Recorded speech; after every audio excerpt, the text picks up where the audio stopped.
Ils m'ont pas mis le monote quand même. La femme, à plusieurs reprises dans la rue, il y avait donc 2 voitures banalisées et ce gros camion de police donc, qui est arrivé. Ils ont trouvé à peu près 17 paquets, je crois.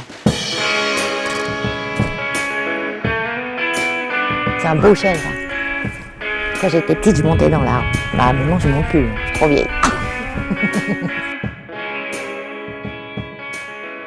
Alors, la maladie d'Huntington, c'est une grave maladie neuro-évolutive. Quand elle commence à arriver, la maladie, non, déjà, on n'arrive pas à se dire du jour au lendemain, ça y est, ça a commencé. C'est très progressif. C'est-à-dire que vous rentrez dans un état de dépression tellement intense que vous vous renfermez souvent sur vous-même. Après, pendant 10 ans, c'est surtout la tête, c'est le cognitif qui se dégrade. Et après, c'est votre corps, les réflexes que vous avez, la déglutition, cligner les yeux, la parole, parler. Vous ne pouvez plus faire tout ça. Sans compter qu'on fait souvent des fausses routes. Okay. Parce que du coup, c'est les muscles qui se lancent. Alors Parkinson, c'est ça, on voit bien. Hein.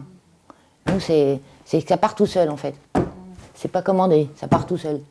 C'est vrai que les Huntingtoniens, moi je suis au resto avec une copine qui est comme ça. Et puis elle me dit, j'en ai marre, les gens ils me regardent. Je lui dis, mais Nadia, t'es comme ça, c'est pour que t'ailles. Elle me dit, je lui dis, tu vois pas? Elle me dit, non, je vois pas. C'est ça le truc. Parce que c'est vraiment une sale maladie. Et quand on a commencé à chercher pour maman, ma sœur avait déjà eu sa fille. Et mon frère, sa femme était enceinte. Votre frère aussi voilà. a atteint de Nous, on a eu la chance, on n'a pas eu de bac, on n'a pas eu d'examen, on n'a rien eu, mais Huntington, on l'a eu. Et le gène, ils ont réussi à l'identifier en 93 seulement. Et donc avant, on appelait ça la danse de Saint-Guy. On pensait que les gens étaient possédés. Vous prenez une pièce, que ce soit un homme ou une femme, c'est pile ou face. Hein. Si vous avez un des parents qui est atteint par cette maladie à cause de ce gène déficient, vous faites pile ou face et puis voilà, t'as de la chance, tu l'as pas, t'as pas de chance, tu l'as, puis il y en a qui veulent pas savoir. Vous prenez quoi, vous, comme médicament? Je prends du cannabis. Parce que donc, quand elle m'a donné du Zyprexa, ma neurologue, ok, je l'ai pris, c'est vrai que ça m'a calmé, ça m'a tellement calmé que j'étais un loukoum. Au bout de 3 mois, j'ai dit, mais apathique, déprimée, je pleurais toute la journée. Mais c'est vrai que j'étais calme, hein, j'étais plus violente, j'avais plus envie de pousser les gens sous le métro. Et maintenant que j'ai ça fait exactement la même chose, sauf que ça ne me rend pas neurasthénique, c'est naturel et qu'on peut l'avaler.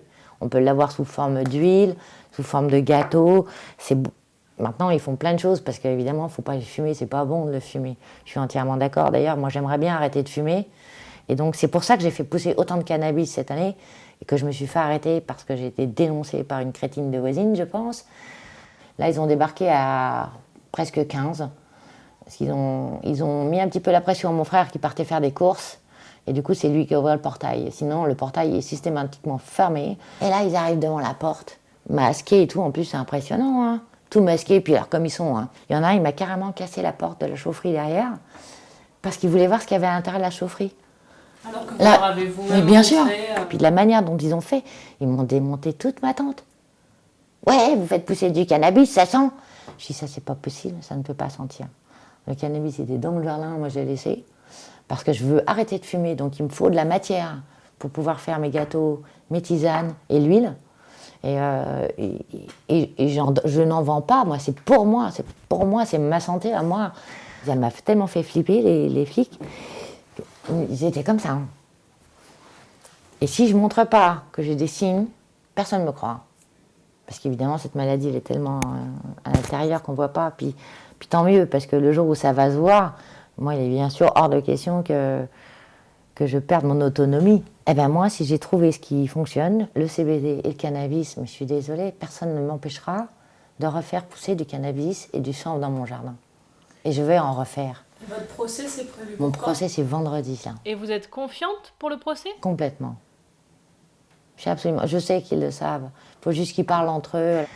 Moi, je vis au jour le jour. Je me lève le matin, je me couche le soir, je vois comment ça se passe.